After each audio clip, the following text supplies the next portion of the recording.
everyone, it's Michael. This video is all about what to do when you get a new orchid.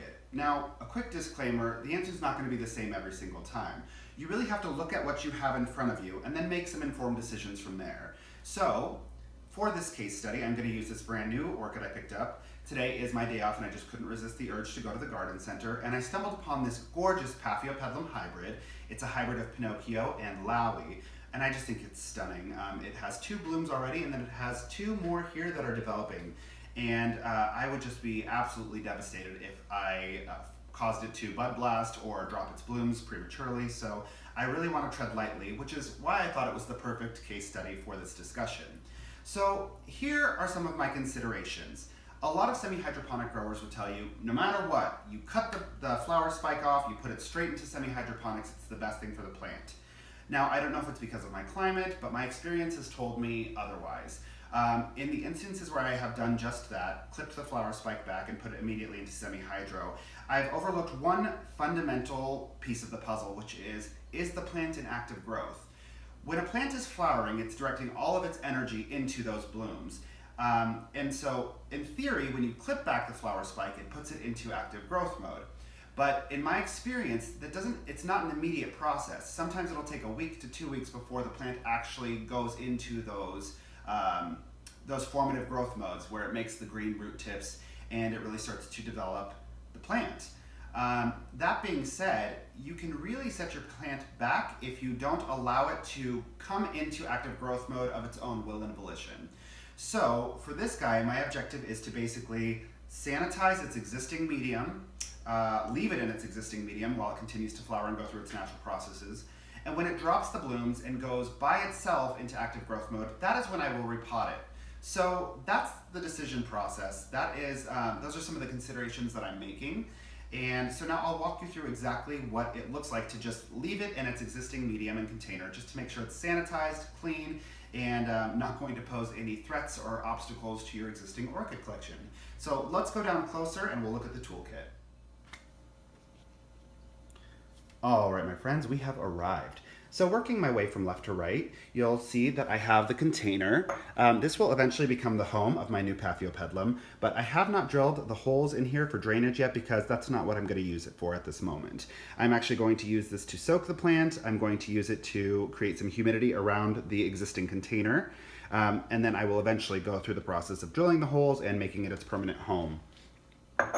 Here I have my Physand 20 solution. Now, if you've been watching my videos, you'll know that I had a very bad experience with Physand 20 because I foolishly was overzealous about disinfecting and was using it at a concentration of 2 teaspoons per gallon when really it should just be 1 teaspoon per gallon. So I already have that solution pre-mixed here. I of course have my orchid. I'm gonna take out its identifier label and get that sanitized. I have a little produce bag here, which you'll see what that's for in just a moment. And then in this bottle, I have my alcohol and dish soap solution. So that is at a concentration of 50% water, 50% rubbing alcohol, and a tablespoon of dish soap. I prefer Blue Dawn. And then here I have my Physand 20 solution, again at 1 teaspoon per gallon. So let's get started. Now, as I said before, I am not going to repot this plant.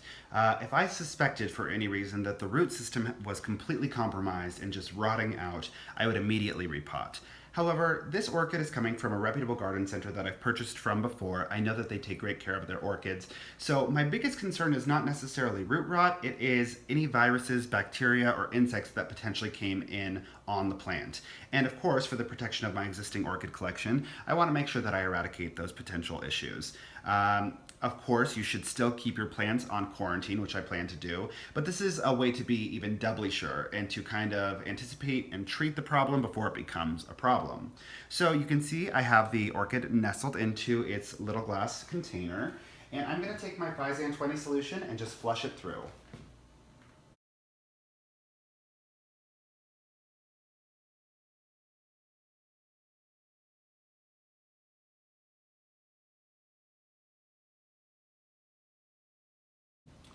And there we are. I've got it filled all the way to the top. Now I'm just going to let that soak for a period of about 15 minutes to go ahead and disinfect the medium. Okay, Google, set a timer for 15 minutes.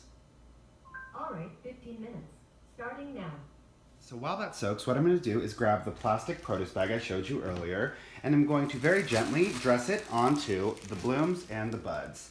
And the objective of this is to just protect them as I apply the dish soap and alcohol spray to the leaves to kill any insect that may have come in on the plant.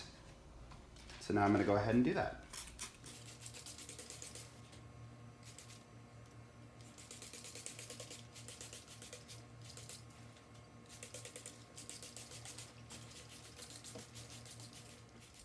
So now that that process has been taken care of, I'm going to allow this orchid to sit for the full 15 minutes and disinfect. When it's done, I'm going to give everything a good rinse with water, including the leaves and the potting medium. Alright guys, 15 minutes is up. So what I'm going to do is I'm going to take some tepid water and I'm going to wash off the leaves and flush the potting medium.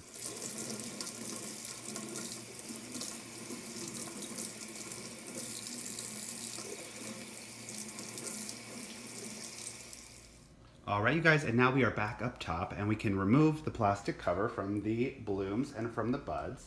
Be gentle. Alright. Ugh, it's so pretty. So now what I'm going to do is I'm going to go ahead and sanitize the container. I know that seems like overkill to most people, but I just want to make absolutely certain that everything is good. And that's where the Fertilizing solution comes in. I'm just going to go ahead and give it a quick little spritz. Give it a quick little rinse.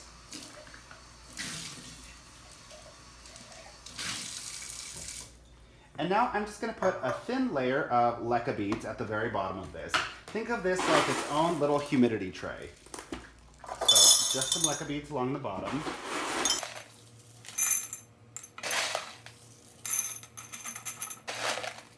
So that should be about perfect. I'm going to nestle this guy right on top of those beads. Great. So now what I'm going to do is I'm going to water and fertilize just as I always do. I'm going to flush the system with the fertilized water, and I'm going to leave some water in the reservoir down here just to ensure it creates some humidity for it. So when I water, I'll make sure that the water level stops right about here. And I've got my pre-mixed fertilized water solution. I will link the video below about how I do this. There we are, just going to give it a nice little flush. And I'm going to make sure that the reservoir of leca pellets right underneath can provide some humidity, just like it was a humidity tray. And we are done. Thank you as always for tuning in. If you have any questions, concerns, or comments, please feel free to leave them below. And happy growing. Have a great day, guys.